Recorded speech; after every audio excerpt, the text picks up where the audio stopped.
അക്കാലത്ത് യാക്കോബ് മറിയത്തിൻ്റെ ഭർത്താവായ ജോസഫിൻ്റെ പിതാവായിരുന്നു.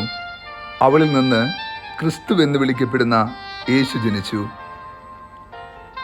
യേശു ക്രിസ്തുവിൻ്റെ ജനനം ഇപ്രകാരമായിരുന്നു. അവൻ്റെ മാതാവായ മറിയവും ജോസഫും തമ്മിലുള്ള വിവാഹ നിശ്ചയം കഴിഞ്ഞിരിക്കെ അവർ സഹവസിക്കുന്നതിന് മുമ്പ് അവൾ പരിശുദ്ധാത്മാവിനാൽ ഗർഭിണിയായി കാണപ്പെട്ടു. അവളുടെ ഭർത്താവായ ജോസഫ് നീതിമാനാകയാലും അവളെ അപമാനവിധേയാക്കാൻ ഇഷ്ടപ്പെടായകയാലും അവളെ രഹസ്യമായി ഉപേക്ഷിക്കുവാൻ തീരുമാനിച്ചു. അവൻ ഇതേക്കുറിച്ച് ആലോചിച്ചുകൊണ്ടിരിക്കെ കർത്താവിൻ്റെ ദൂതൻ സ്വപ്നത്തിൽ പ്രത്യക്ഷപ്പെട്ട് ജോസഫിനോട് പറഞ്ഞു, ദാവീദിൻ്റെ പുത്രനായ ജോസഫ്, മറിയത്തെ ഭാര്യയായി സ്വീകരിക്കുവാൻ നീ ശങ്കിക്കേണ്ട. അവൾ ഗർഭവതിയായിരിക്കുന്നത് പരിശുദ്ധാത്മാവിനാലാണ്. അവൻ ഒരു പുത്രനെ പ്രസവിക്കും. നീ അവന് യേശു എന്ന് പേരിടണം. എന്തെന്നാൽ അവൻ തൻ്റെ ജനത്തെ അവരുടെ പാപങ്ങളിൽ നിന്ന് മോചിപ്പിക്കും.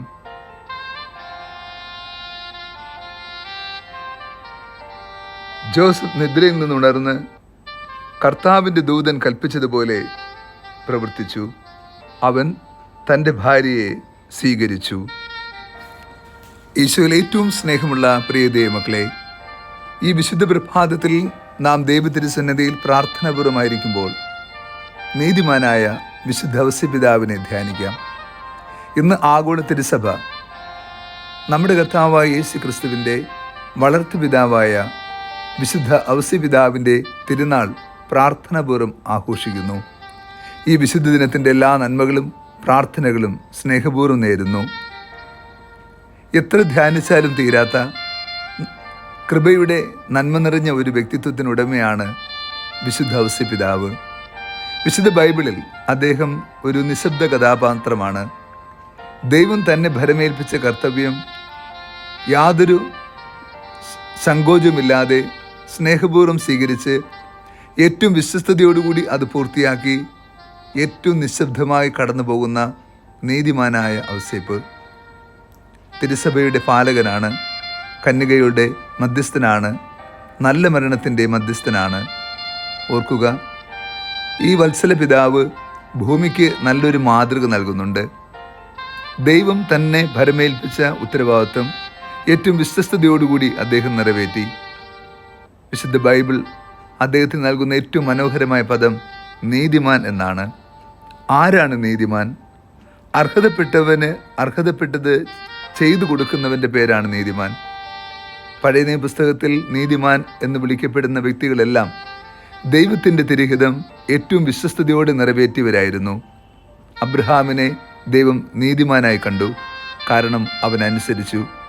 മോസസ് നീതിമാനായി കാണപ്പെട്ടു, കാരണം അവൻ ദൈവത്തോട് വിശ്വസ്തനായിരുന്നു.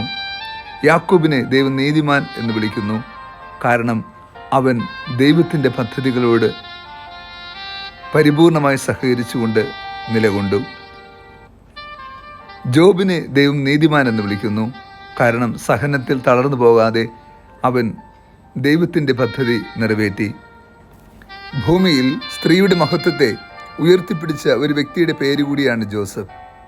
ആധുനിക ലോകത്തിൽ സ്ത്രീത്വം അപമാനിക്കപ്പെടുമ്പോൾ അവിടെ വെല്ലുവിളിയായി സ്ത്രീ ആദരിക്കപ്പെടേണ്ടവളും അംഗീകരിക്കപ്പെടേണ്ടവരും സ്നേഹിക്കപ്പെടേണ്ടവളും സംരക്ഷിക്കപ്പെടേണ്ടതും ആണ് എന്ന് ഭൂമിയെ പഠിപ്പിച്ച നന്മയുടെ പാഠം കൂടിയാണ് വിശുദ്ധ ഔസ്യപിതാവ്.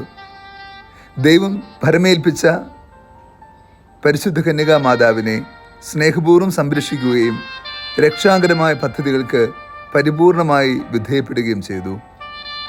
ദൈവത്തിൻ്റെ ദൂതൻ നൽകിയ നിർദ്ദേശം ഉൾക്കൊണ്ടുകൊണ്ട് ദൈവത്തിൻ്റെ ഹിതത്തിൻ്റെ മുമ്പിൽ അദ്ദേഹം ശിരസ്സ് നമിച്ചു. പരിശുദ്ധ അമ്മ, ഇതാ കർത്താവിൻ്റെ ദാസി, അങ്ങേ ഇഷ്ടം നിറവേറപ്പെടട്ടെ എന്ന് പ്രാർത്ഥിച്ചുവെങ്കിൽ വിശുദ്ധ ഔസ്യപിതാവ് ഇപ്രകാരം പ്രാർത്ഥിച്ചിട്ടുണ്ടാകാം, ഇതാ കർത്താവിൻ്റെ ദാസൻ, അങ്ങേ ഇഷ്ടം എന്നിൽ നിറവേറട്ടെ. അതെ, ദൈവഹിതത്തിനു മുമ്പിൽ പരിപൂർണമായി വിട്ടുകൊടുത്തുകൊണ്ട് ഈ ലോകത്തിന് നന്മയുടെ, സ്നേഹത്തിൻ്റെ, സഹനത്തിൻ്റെ, വിശ്വസ്തതയുടെ മാതൃക നൽകി നമ്മെ ധന്യരാക്കിയ വ്യക്തി കൂടിയാണ് വിശുദ്ധ ഔസ്യപിതാവ്. ഈ വിശുദ്ധ ഔസ്യപിതാവിൻ്റെ മഹനീയമായ മാധ്യസ്ഥം നമുക്ക് തുണയും ശക്തിയുമാകട്ടെ. ക്രിസ്തുവിനെ കൂടുതൽ സ്നേഹിച്ച് ദൈവത്തിൻ്റെ തിരുഹിതം നിറവേറ്റാൻ ഈ വിശുദ്ധൻ്റെ മാധ്യസ്ഥം വഴി പിതാവായ ദൈവത്തോട് നമുക്ക് പ്രാർത്ഥിക്കാം. കർത്താവ് നിങ്ങളോട് കൂടെ. സർവശക്തനായ ദൈവം പിതാവും പുത്രനും പരിശുദ്ധാത്മാവും നമ്മെ സമൃദ്ധമായി അനുഗ്രഹിച്ച് ആശീർവദിക്കുമാറാകട്ടെ. ആമേൻ.